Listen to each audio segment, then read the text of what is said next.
law of prosperity.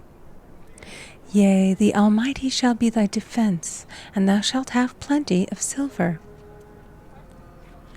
One of the greatest messages given to the race through the scriptures is that God is man's supply, and that man can release through his spoken word all that belongs to him by divine right.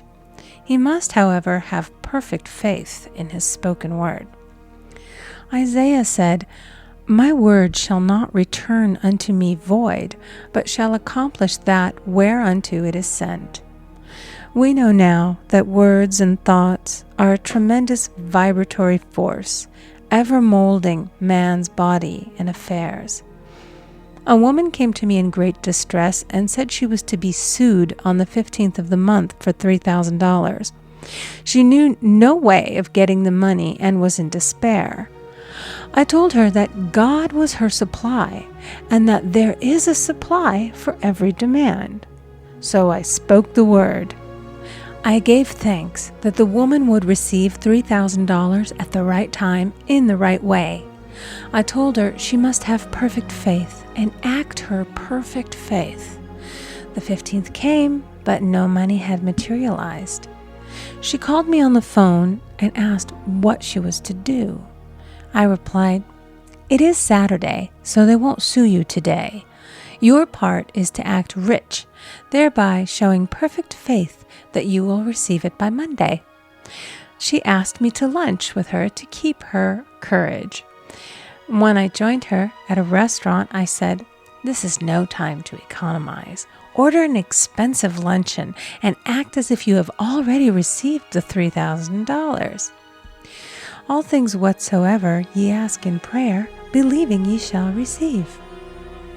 You must act as if you had already received.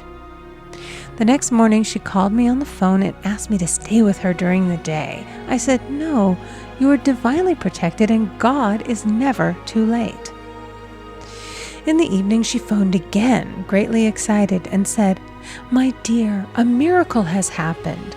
I was sitting in my room this morning when the doorbell rang. I said to the maid, 'Don't let anyone in.' The maid, however, looked out the window and said, 'It's your cousin with the long white beard.' So I said, 'Call him back. I would like to see him.' And he was just turning the corner when he heard the maid's voice, and he came back. He talked for about an hour, and just as he was leaving, he said, 'Oh, by the way, how are finances?' I told him I needed the money, and he said, 'Why, my dear, I will give you $3,000 the first of the month.' I didn't like to tell him that I was going to be sued. What shall I do? I won't receive it till the first of the month, and I must have it tomorrow. I said, 'I'll keep on treating.' I said, 'Spirit is never too late. I give thanks that she has received the money on the invisible plane and that it manifests on time.' The next morning, her cousin called her up and said, 'Come to my office this morning, and I will give you the money.' That afternoon, she had $3,000 to her credit in the bank and wrote checks as rapidly as her excitement would permit. If one asks for success and prepares for failure, he will get the situation he has prepared for. For example, a man came to me asking me to speak the word that a certain debt would be wiped out. I found he spent his time planning what he would say to the man when he did not pay his bill, therefore neutralizing my words. He should have seen himself paying the debt. We have a wonderful illustration of this in the Bible, relating to the 3 kings who were in the desert, without water for their men and horses.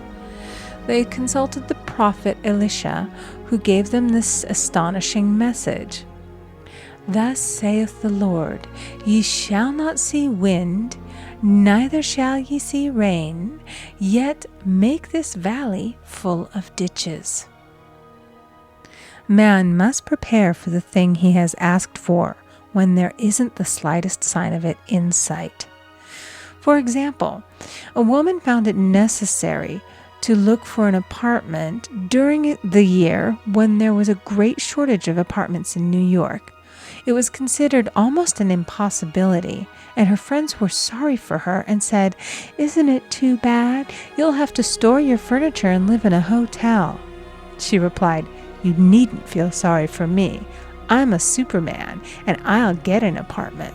She spoke the words, "Infinite Spirit, open the way for the right apartment."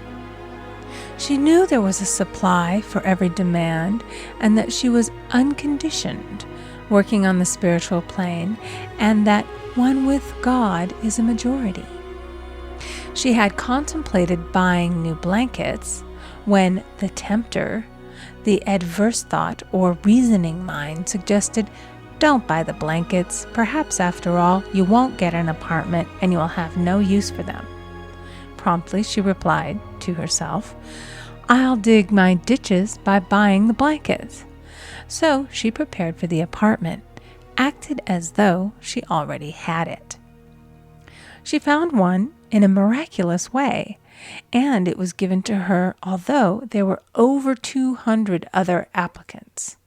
The blankets showed active faith. It is needless to say that the ditches dug by the 3 kings in the desert were filled to overflowing. Read 2 Kings. Getting into the spiritual swing of things is no easy matter for the average person.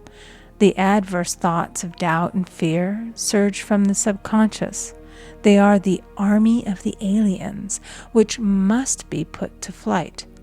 This explains why it is so often darkest before the dawn. A big demonstration is usually preceded by tormenting thoughts. Having made a statement of high spiritual truth, one challenges the old beliefs in the subconscious, and error is exposed to be put out. This is the time when one must make his affirmations of truth repeatedly and rejoice and give thanks that he has already received. "Before ye call, I shall answer." This means that every good and perfect gift is already man's, awaiting his recognition.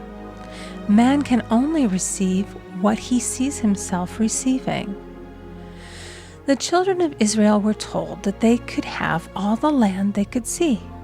This is true of every man. He has only the land within his own mental vision. Every great work, every big accomplishment has been brought into manifestation through holding to the vision, and often just before the big achievement comes apparent failure and discouragement. The children of Israel, when they reached the promised land, were afraid to go in, for they said it was filled with giants who made them feel like grasshoppers. And there we saw the giants, and we were in our own sight as grasshoppers. This is almost every man's experience. However, the one who knows spiritual law is undisturbed by appearance and rejoices while he is yet in captivity. That is, he holds to his vision and gives thanks that the end is accomplished. He has received. Jesus Christ gave a wonderful example of this. He said to his disciples, "Say not ye, there are yet 4 months, and then cometh the harvest? Behold, I say unto you, lift up your eyes, and look on the fields, for they are ripe already to harvest." His clear vision pierced the world of matter, and he saw clearly the 4th-dimensional world, things as they really are, perfect and complete in divine mind. So man must ever hold the vision of his journey's end and demand the manifestation of that which he has already received. It may be his perfect health, love, supply, self-expression, home, or friends. They are all finished and perfect ideas registered in divine mind, man's own superconscious mind, and must come through him, not to him.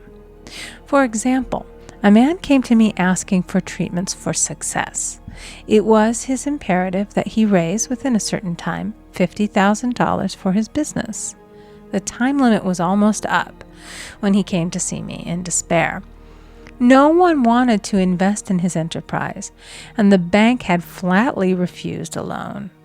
I replied, "I suppose you lost your temper while at the bank, therefore your power. You can control any situation if you first control yourself." "Go back to the bank," I added, "and I will treat." My treatment was, "You are identified in love with the spirit of everyone connected with the bank. Let the divine idea come out of this situation." He replied, "Woman, you are talking about an impossibility. Tomorrow is Saturday. The bank closes at 12, and my train won't get me there until 10, and the time limit is up tomorrow, and anyway, they won't do it. It's too late." I replied, "God doesn't need any time and is never too late. With him, all things are possible." I added, "I don't know anything about business, but I know all about God." He replied, "It all sounds fine when I sit here listening to you, but when I go out, it's terrible." He lived in a distant city, and I did not hear from him for a week. Then came a letter. It read, "You were right. I raised the money, and I will never again doubt the truth of all that you have told me." I saw him a few weeks later, and I said, "What happened? You evidently had plenty of time after all." He replied, "My train was late, and I got there just 15 minutes to 12. I walked into the bank quietly, and I said, 'I have come for the loan,' and they gave it to me without a question." It was the last 15 minutes of the time allotted to him, and Infinite Spirit was not too late. In this instance, the man could never have demonstrated alone. He needed someone to help him hold the vision. This is what one man can do for another. Jesus Christ knew the truth of this when he said, "If two of you shall agree on earth as touching anything that they shall ask, it shall be done for them of my Father which is in heaven."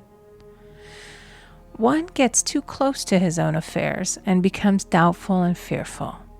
The friend or healer sees clearly the success, health, or prosperity and never wavers because he is not close to the situation. It is much easier to demonstrate for someone else than for oneself, so a person should not hesitate to ask for help if he feels himself wavering. A keen observer of life once said, "No man can fail if some one person sees him successful." Such is the power of the vision, and many a great man has owed his success to a wife or a sister or a friend who believed in him and held without wavering to the perfect pattern.